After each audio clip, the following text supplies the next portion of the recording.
It honestly feels like the WNBA is playing them like a little puppet. The WNBA, we have not heard from the league. The league has literally been sitting back. You know that meme where there's that girl and she's like on a swing or something and everything's on fire behind her? That's literally the league. They're just smirking like, yeah, just let them duke it out. Eventually, they're going to agree to something, because that's how unprofessional the Players Association has been from the jump. And I've been one who has been calling it out, how unprofessional they are when it comes to the clapbacks that they put on social media. I don't even know who's writing those. Like, I don't even know who to blame. Honestly, it might be none of the players. The players might also not be to blame here. I don't know who put the inflatable rat out. I don't know who put that little truck that was driving by telling Adam Silver and Kathy Engelbert to get with it. We don't know, because now Kelsey Plum and Breanna Stewart, who are a part of that executive committee, are saying that they haven't been involved. So who's doing it? Who is speaking on behalf of the 144? Is it one person? Is it a committee who is not on the basketball court? Is it a committee who will not be affected by these salary changes and the net revenue or gross revenue split? Are those the people pulling all the strings?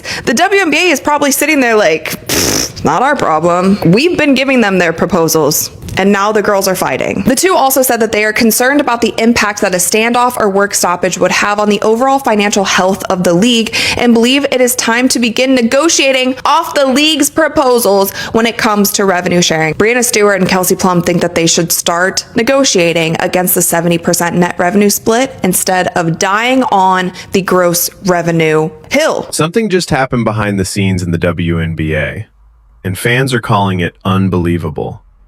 Because according to growing chatter, the Women's National Basketball Players Association may have just drawn a line that nobody saw coming.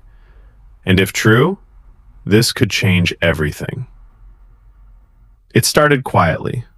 No big announcement, no official headline, just whispers spreading across social media and inside league circles that certain actions, certain statements, maybe even certain opportunities were suddenly off limits. And that's when the alarm bells started ringing. Players, fans, analysts, everyone started asking the same question. What exactly was banned, and why? Some believe this move is about control, about keeping players unified during one of the most intense CBA negotiation periods in league history. Because right now, the stakes are massive. Money, revenue sharing, player rights, everything is on the table. And in moments like this, unity becomes power. But here's where it gets controversial. Critics are already pushing back hard. They're saying if the union is restricting what players can do, say, or pursue, then where's the line between unity and control?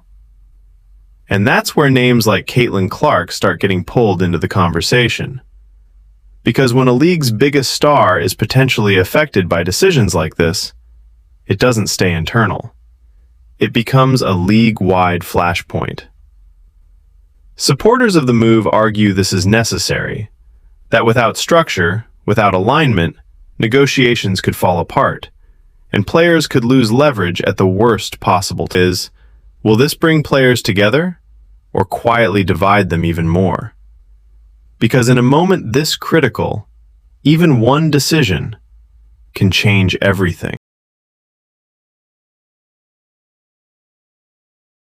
There is a historic new contract in place for the WNBA after over a year of negotiations, and we need to talk about it. And if you're like, who is this girl? My name is Kristen. I follow union news from across the country. So trust me when I say I have been watching the WNBPA negotiations very closely. And as of a few days ago, they officially have a brand new contract that dramatically increases their pay. First off, let's get one thing straight. The WNBA has seen exponential growth over the last few years, which is exactly why they opted out of the current CBA and chose to negotiate a new one. Because if you can believe it, these were the minimum salaries for the WNBA. In 2025, the minimum salary for a rookie was $66,000, and for someone with 3 or more years of experience, wasn't even $80,000. And the max salaries weren't much better. In 2025, the max salary was $250,000. That is like the super max. Compare that to the fact that it's estimated the WNBA made $300 million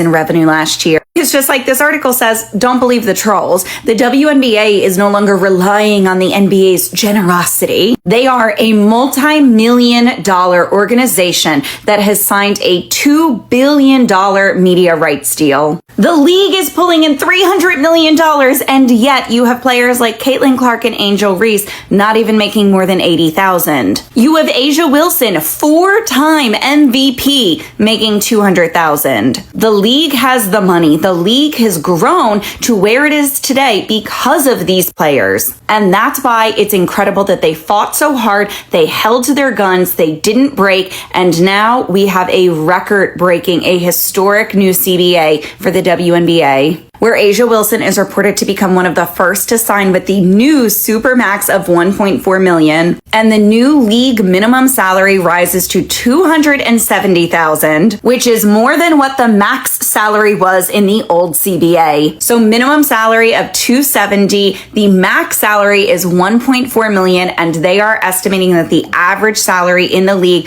will now be $583,000, and that the average salary is projected to grow to over $1 million by the end of the CBA. This is just absolutely incredible work by the league and all of the players and the negotiation team. And this is just proof that when you fight together, you win. So congratulations to the WNBPA, and I cannot wait to watch games this season, knowing that they are finally being compensated what they're worth. Feel like it is a sad day for all of the people who have claimed that the WNBA is not profitable and that they are always losing money and blah, blah, blah.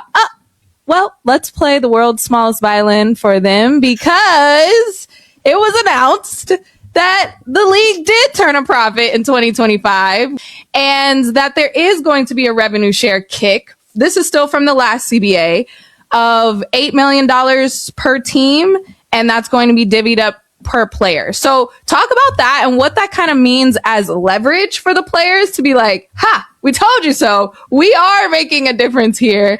And what that means for their pockets. Yeah, so you've got about $8 million there. You also have $9 million from jersey sales, and those sorts of licensing agreements there. So you've got, I would say, $17 million that will go out to the players. I think that's proof, right? It's proof that what the product is producting, as I like to say. But essentially that's proof that, hey, this league is growing. It's also proof that at some point we're going to have to be transparent about what is happening with the league. And I think that, like, there's these false narratives because it's very easy to say, oh, well, nobody watches women's sports. Nobody cares about the WNBA, or the one that we hear all the time. Well, if the WNBA did this, they'd be profitable. If the WNBA did that, they'd be profitable, right? So here's the thing. In comparison to its league siblings like the NBA, MLB, NHL, those sorts of things, the WNBA is under 30 years old. Mm-hmm. Like, what are we saying here? John. So the issue, the issue is that most of those leagues also did not turn profits until they were well past 30 years old. Mm-hmm. So you have to give the WNBA a little bit of space and grace to grow here, right? And the other thing for me is that this says to me, it's like, okay, if you did this under the previous CBA, the players are seeing this potentially and saying, okay, well, now we have a little bit of leverage for the current CBA. So I think the thing is here, the WNBA is going to keep growing. They also have their media rights deals to consider as well. Like, all this is in place. You're getting expansion fees. Like, again, you are not putting $250 million into a team for a league that you think is not profitable. Like, just, I need everyone to think, really think about. Say that again.